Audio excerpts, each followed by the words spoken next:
So are we ready now, Maddie? Yeah. Okay. Let's do this. Go, Chris. Guess everybody go. Okay, the year 1896, Sheriff John T. Pope of Uinta County, Utah, rode alone on the trail of Butch Cassidy and the Wild Bunch. He made a pretty picture on his favorite horse, Old Shorty. As he sat, the horse, he was straight and tall with shoulders thrown back. He wore a wide-brimmed beaver hat pulled down low in front and mule-eared, high-heeled riding boots struck closely to the stirrups. John mulled a black shirt tucked into jeans, pants, legs tucked into boots, and a wide belt full of 44 40s.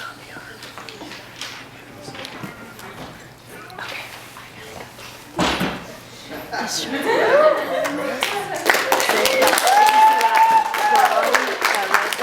hit that start. It'll start. Howdy, I'm John T. Pope. I'm the third son, the fourth child of Robert Pope and Sarah LeDuc. I was born the 2nd of March, 1860 in Farmington, Utah. My folks crossed the plains in 1858 in a company of Mormon missionaries being recalled by the church on account of Johnston's army being sent to Utah. They had to bypass the army in the field and arrived in Salt Lake City to find it deserted. They settled in Farmington. In 1864, my family was called to help settle Bear Lake country, and Robert Pope's name is on the monument at St. Charles as one of the first settlers. In 1870, Apostle Rich sent my dad and Randolph Stewart to find a place for a new settlement. They rode around for a couple of days and finally chose a spot between Otter Creek and Big Creek, and then raced their horses to see who would get to name it. Randolph Stewart won, and he named it Randolph. Then those two families and 12 others were called to settle that settlement, to settle that town. And 12 others. There were 14 families in the 1870 census of Randolph. Then in the very next spring, my folks got a letter from friends they had known in St. Charles saying that they had trapped all winter at Mud Lake, had a lot of furs. Would the Popes buy them? Well, my mother was from a fur trading family and knew how to price and grade furs and how to work them to make them more valuable. And yes, we'd buy them. The problem was they didn't have a way to bring them out to us. We'd have to go get them. Well, all the grown-ups in my family were busy with the new settlement. We couldn't go, so I said I would go. I was 10 years old. They talked it over and decided they would send me. Mother sewed the money for the furs into a handkerchief and then into my coat pocket so I wouldn't lose it. And I set off with a team and a wagon, a bedroll, a grub stake, tarpaulin to tie down the furs, a rope to tie them down, and my pistol. I had a pistol by then and knew how to use it. Well, it took me several days to make the trip, but I never felt much like a kid again after that. When I was nearly 15, a notice was put up in Dad's store saying that help was wanted to drive 2,000 head of Texas Longhorn cattle from Texas to Oregon. Well, I figured I could do that, so I rode to Texas, joined the cattle drive. One of the drovers was an ex-Texas Ranger, and he became my friend. I was already pretty good with my gun, but he coached me and worked with me and got me a lot better, and I practiced and practiced. I got so I could shoot from the hip and know where every bullet was going. One day we were riding along and a rattlesnake bit the ex-ranger's horse on the front leg. Well, the horse reared back, but the snake came with him because its fangs were caught in the hair of the foreleg. Well, the horse saw that snake writhing around his feet and went crazy. He threw himself down, then picked himself back up and started off running and kicking. My friend fell off, got his foot caught in a stirrup, and was being dragged. I first thought I could catch his horse with my rope on my saddle, but I immediately realized that that wouldn't stop him from kicking and my friend could be killed. So I drew my gun, shot his horse right in the head and dropped him. Well, I rode up and shot the rattlesnake's head off and then dismounted to help my friend. By that time, other riders came up to see what the ruckus was and helped me get him up. He had a badly sprained ankle and a wrenched leg, but he hadn't had to ride the chuck wagon for a week or so, but he got better and came back to work. The drovers were amazed that a 15-year-old could shoot that well to shoot a running, kicking horse and drop him. Let me tell you a story about shooting. After I became sheriff, Matt Warner came to visit me on my ranch at Red Creek. He was a noted gunman and a former member of Butch Cassidy's Wild Bunch, but he had married and settled down and there were no warrants out against him, so this was a peaceful visit. Butch Cassidy had put a bounty on my head of $1,500 payable to anybody who could kill me. And I was afraid that a lot of men would die trying to collect that bounty, so I told Matt I was worth more dead than alive and challenged him to a shooting contest, figuring that if he saw how fast and accurate I was, he'd get the word out that they shouldn't try me. I had him set up 6 cans in a row at a distance that he'd comfortable for him, and he came back with an exultant look on his face, as if to say he would show this sheriff something about shooting. I had him count to 3, we drew our guns, bang, I got my first can. Bang, bang, his first and my second. Then his second and my third. He missed his 3rd can trying to hurry.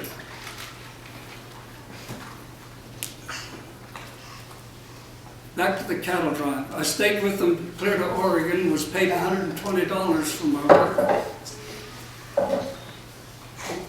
Started home to Bear Lake.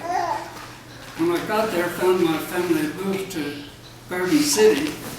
I bought a team and a wagon to help on the farm. And I bought a big colt out of a perch-run stud and a thoroughbred mare. Dad had brought the percheron in to give some size to our work horses. And that was a pretty big colt. He turned out to be a pacer. He could keep that gait up all day. It didn't seem to tire him. It was a smooth ride besides. Other horses had to trot or gallop a little to keep up with him.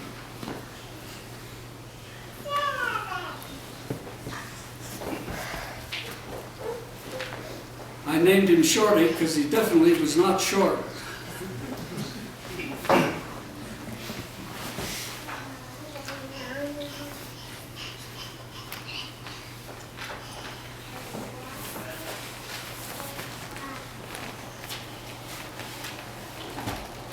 I have to see where I am.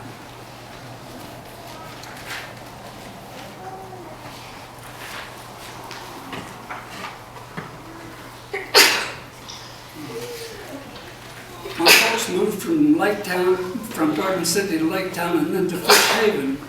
And in 1877, Fish Haven Ward was organized. My dad was called to be the first bishop on the 26th of August, 1877. And my mother was called to be the first Relief Society president. Brigham Young had asked her to take training as a midwife, and she delivered hundreds of babies in her time, never losing a babe or a mother.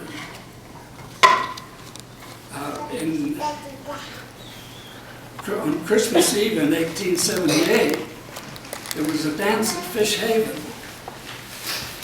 And my sister and some brothers wanted to go, and my mother asked me to go with them and watch over them. So we bundled up in the sleigh and drove to the dance. While there, I saw a girl trying to get away from her partner. The dance ended, and she turned to walk away, and he grabbed her arm and pulled her back. I stopped him and said she promised this dance to me. as we were dancing, she thanked me for saving her from that clod-hopping creep, as she called him. And I asked what her name was. She said Charlotte Ann Stock. Well, after the dance was over, I told her I'd like to take her home if I didn't have my brothers and that sister to watch over. She said she had come with her folks and she'd be good home okay. Well, I had trapped a lot that fall and had a lot of furs. My mother had written to the furrier in New York, and they said they would send an agent out to check on and buy furs from several trappers, and he would be in Evanston, Wyoming on the 5th of January, just a few days after that Christmas Eve dance. So my father and I loaded my furs on a sleigh, and we drove 70 miles to Evanston in the middle of winter. The furrier liked my furs and paid me $464 for them. That was more money than I'd made any time in my life. I gave $150 to my father for the family, who was pretty pleased with the result of my trapping work. We loaded an order of goods for the store back in Garden City and took them back, and the storekeeper knocked $30 off Dad's bill for bringing in the order. Well, I trapped some more. I trapped some more that winter and got some more furs and asked my mother if she could make something from them for Charlotte. She made her a bobcat fur coat, waist length, with coyote collar and furs, and coyote trim around the bottom, and lined it with smooth material she got at the store. Salt Lake City to her parents. She offered me her lot and some other things that she wouldn't need if I would take her. Well, Charlotte said I couldn't take her unchaperoned because it'd take a week or more to get her there. So I asked my brother Richard, and he went with us. When we got back, I took Charlotte to the lot and showed her where the spring was and where I thought a cabin could go, and asked her if she thought she could live there. She said, "John T. Pope, you had better have meant it when you asked if I could live here." "Well, I don't know if I'm man enough for you." "Well, I think you are, and I want you more than anything in the world." Well, that settled that. That was my proposal, and that was her response. We were married by the bishop in Garden City on the 12th of April, 1879. Neither of us wanted to wait any longer, and the endowment house was so far away. But I did take her to the endowment house in June of 1879, and we were sealed. Well, her folks and my folks both came to help us build our cabin. We had so much help that we had a cabin and a barn up in 2 days. We farmed around there for a few years. I brought in horse-drawn mowers to replace the size that we'd been using, and horse-drawn rakes. I even brought in the sawmill. I had to borrow some of the money to buy it, but I got it paid for by selling lumber, for which there was a high demand. Charlotte said she was glad that she didn't know that I had borrowed the money. Said the debt would have worried her to death. Well, my father was released as bishop in 1882, and he decided he needed to find a place with more room so each of his boys could have their own acreage. So in the spring of 1883, he loaded up the family and took them to Ashley Valley where Vernal now is. I went with them. But I left Charlotte at home because she was expecting her second child, and the trip would have been hard on her. When Robert got settled, I came back for Charlotte, and our little girl that we named Charlotte May was born on 11th of January, 1884. And then that year we went to Ashley Valley. We started building a house for Charlotte in town and established a ranch for myself in Brown's Hole on Red Creek. Now, Brown's Hole is the headquarters of Butch Cassidy's Wild Bunch. It was an ideal place for outlaws because 3 states, Utah, Colorado, and Wyoming, had borders in Brown's Hole. And had to have lawmen cooperation from all 3 states to arrest anybody or recover stolen cattle. So that didn't happen very often.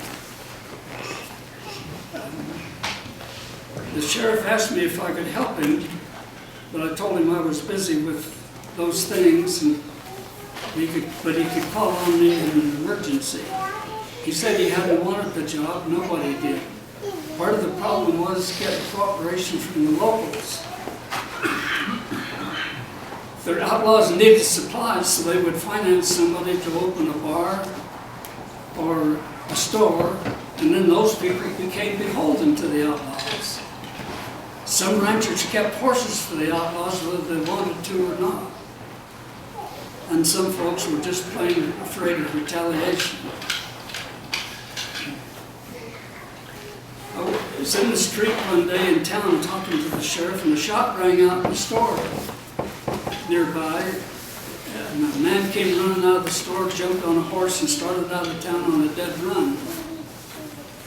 Well, we ran into the store, and John Harder was laying on the floor bleeding and said, "Jack Davis just shot me without warning and ran away." The sheriff got somebody to call for the doctor, to go get the doctor, and told me to come with me. We went out and jumped on our horses and started after Davis. The sheriff started across country as Davis did, but I went around by the road figuring it'd be smoother and faster.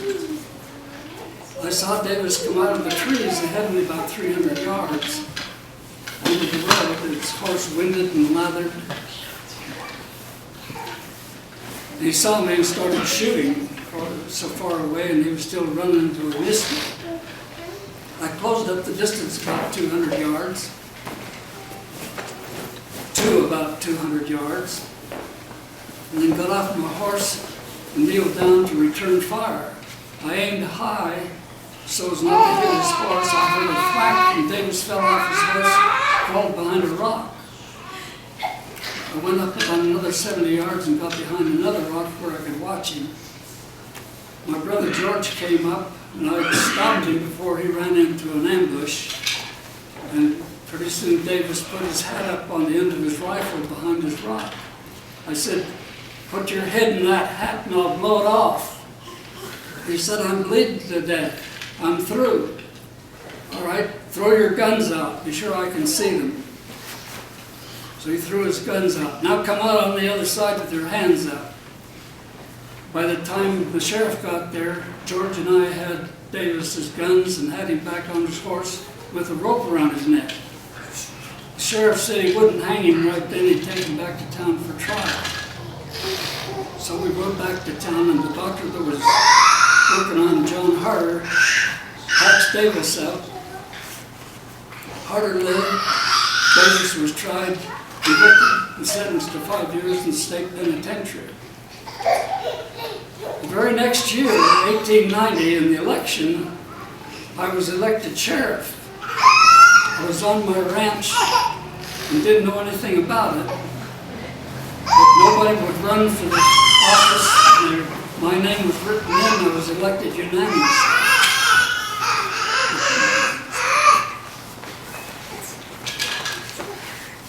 I'll skip ahead a little bit.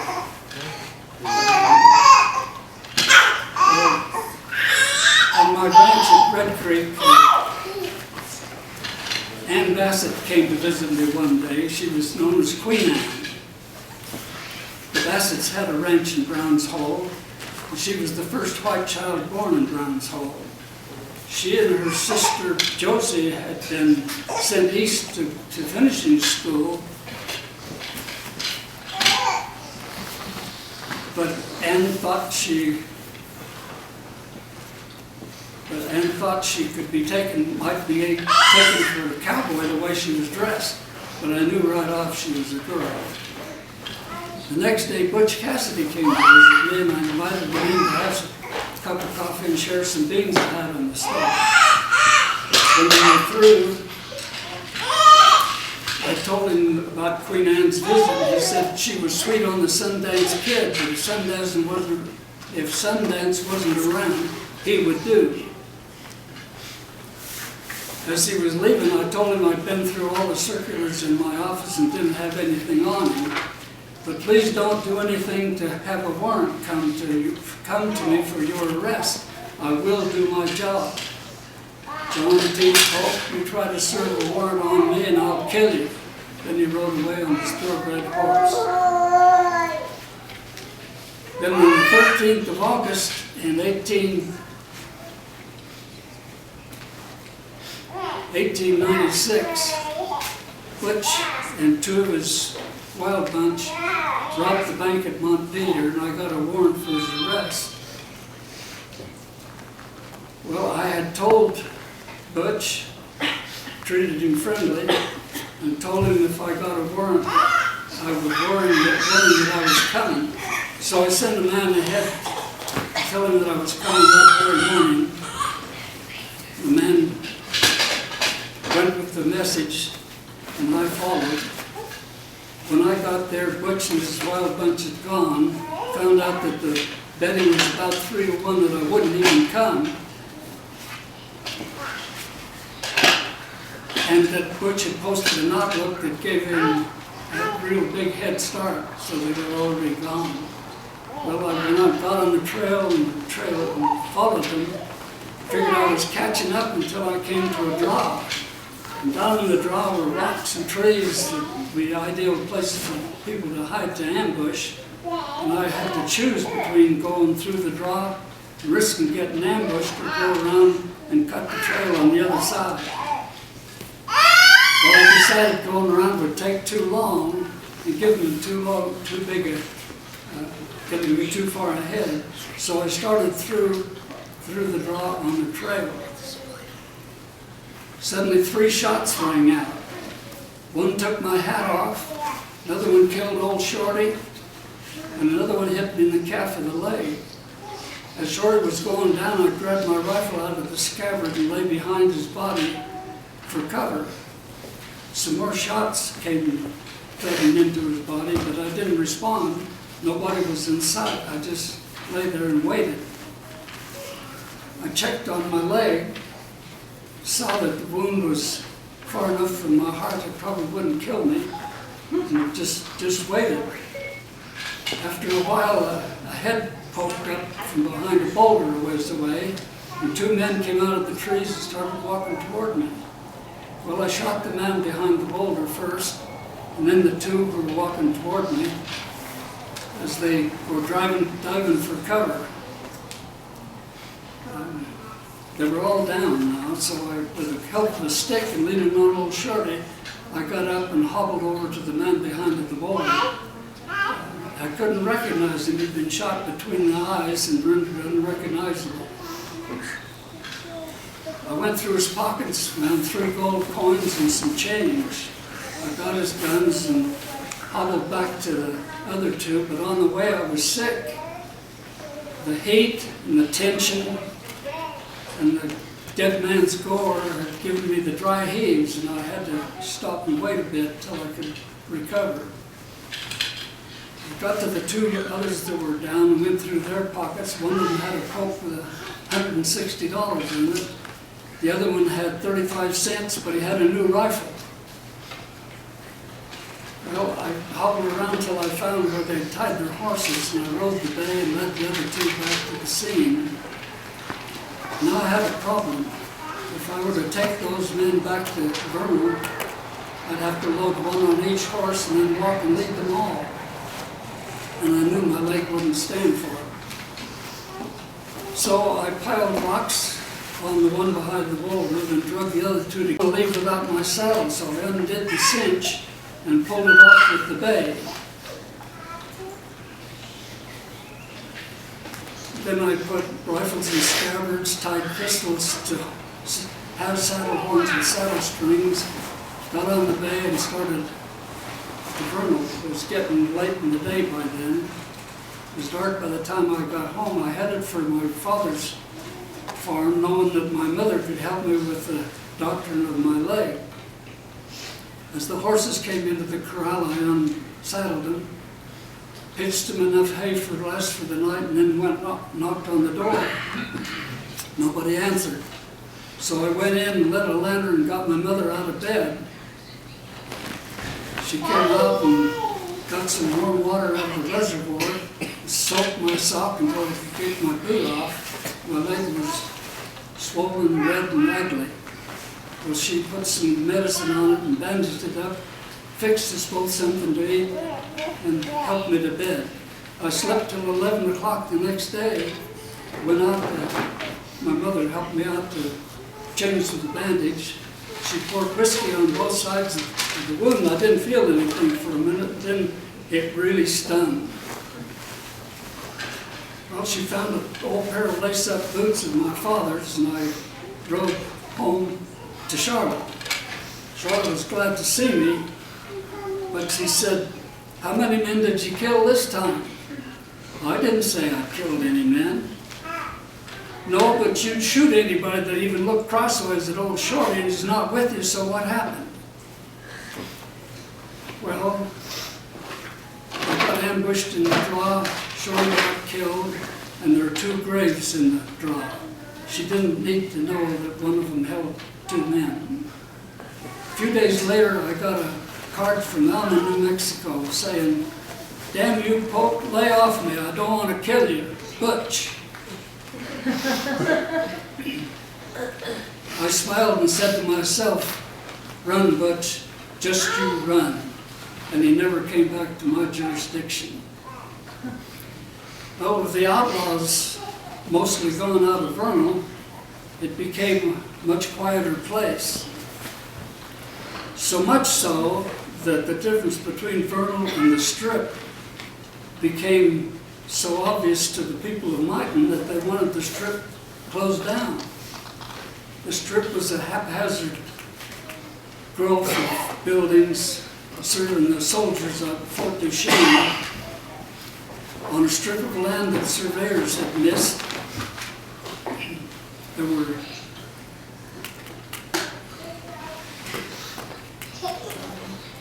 was such a viper's nest. There were bars and body houses catering to the soldiers, a whiskey still, gamblers, bootleggers selling whiskey to the Indians and the soldiers, back shooters and fighting. There must have been 50 graves out there. A delegation came from Mighton and offered me $300 to close it down. I said, $300 is a year's pay. What if it only takes me 2 weeks? We'll still pay. 2 weeks would be first rate. What if I have to shoot half a dozen of them? Feel free to kill more if you need to. Vernon would be better off. The whole state would be better off without that riffraff. Well, I had known for some time that if the Lord didn't send a whirlwind of fire to clean up the Strip, the job would fall to me.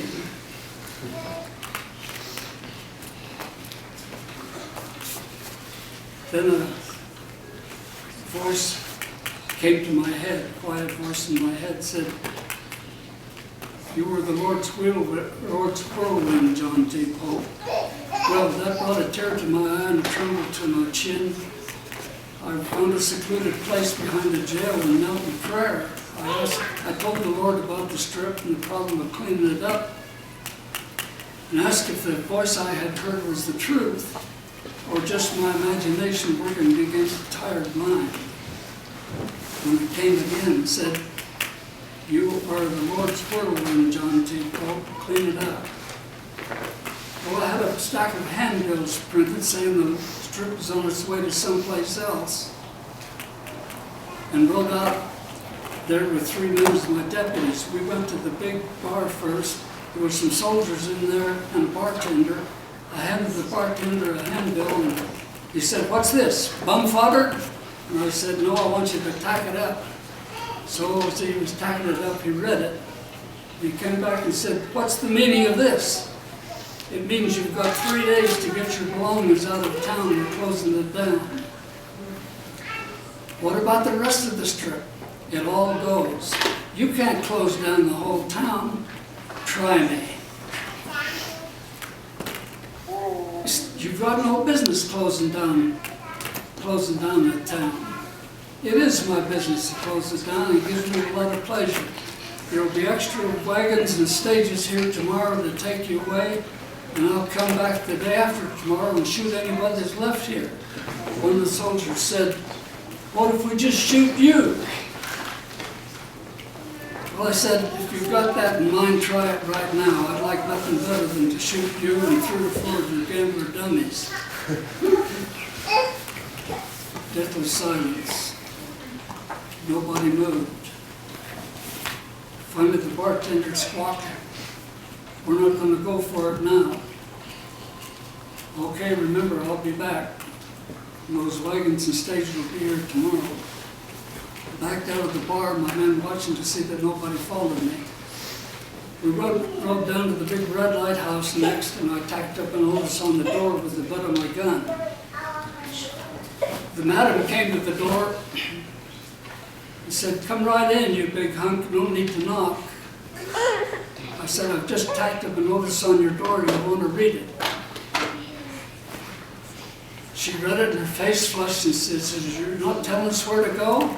"No, ma'am, because I don't care where you go, as long as you're out of here by the day after tomorrow. There will be extra stages and wagons here to take you away. Get packed, there isn't much time." "You haven't given us any time." "I've given you enough time to get the hell out. We'll get packing." Then we rode all the way around the strip, handing out handbills everywhere and packing them up all over. There was a whiskey still operating about 200 yards away, and I had my men break the whiskey barrels open and cut up the tubing of the still to put it out of business. When the day after tomorrow came, there was nobody left for me to shoot. They'd all gone. Well, at quiet times at the jail, my brother Richard and I read law books. I took the bar exam and passed it, and after my tour of sheriff was over, I ran for county attorney and served 2 terms. I was elected and served 2 terms. And I was interested in getting electricity into the town, into Vernal.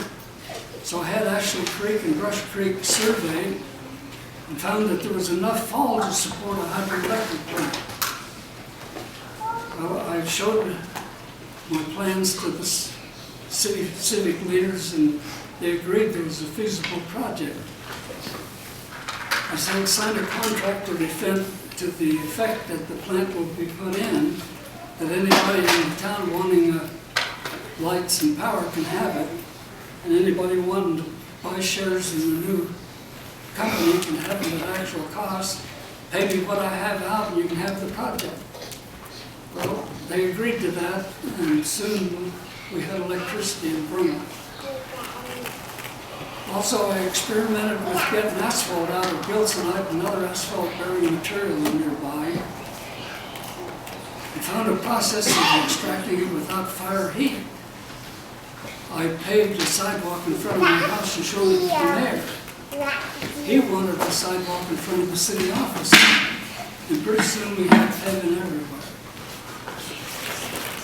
I also drafted the plans for the first plans for a dam in Flaming Gorge. I hired an engineer and determined the amount of materials and so forth needed to build a 300-foot dam. I hired a survey crew to determine the acres that would water and so forth. I sent my plans into the state, but nothing came of it in my lifetime. I died on the 1st of January 1943 at age 82 of natural causes.